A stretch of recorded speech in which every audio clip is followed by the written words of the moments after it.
តោះអ្នកទាំងអស់គ្នាឥឡូវយើងមកមើលចិញ្ចៀនសម្រាប់បងប្អូនចាប់ពី5ហ៊ុនរហូតដល់1ជីបកកវលចាប់ពី1ហ៊ុនឡើងទៅណាអ្នកទាំងអស់គ្នាច្បាក់ឆាតឆ្នាំងពើតកៅទឹកស្វាយរ៉េរយ៉ាចាប់ពី2ជីរហូតដល់5ជីលក់នៅខេត្តព្រៃវែងសាជរីស្រុកស្វាយអន្តរមានលក់គ្រប់ម៉ូតគ្រប់ម៉ាកអ្នកទាំងអស់គ្នា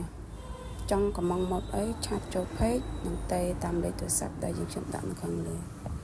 ហើយនេះមានឈ្មោះស្រុងស្គីមអ្នកទាំងអស់គ្នាមកដល់កន្លែងទីតាំងក៏បានដែរ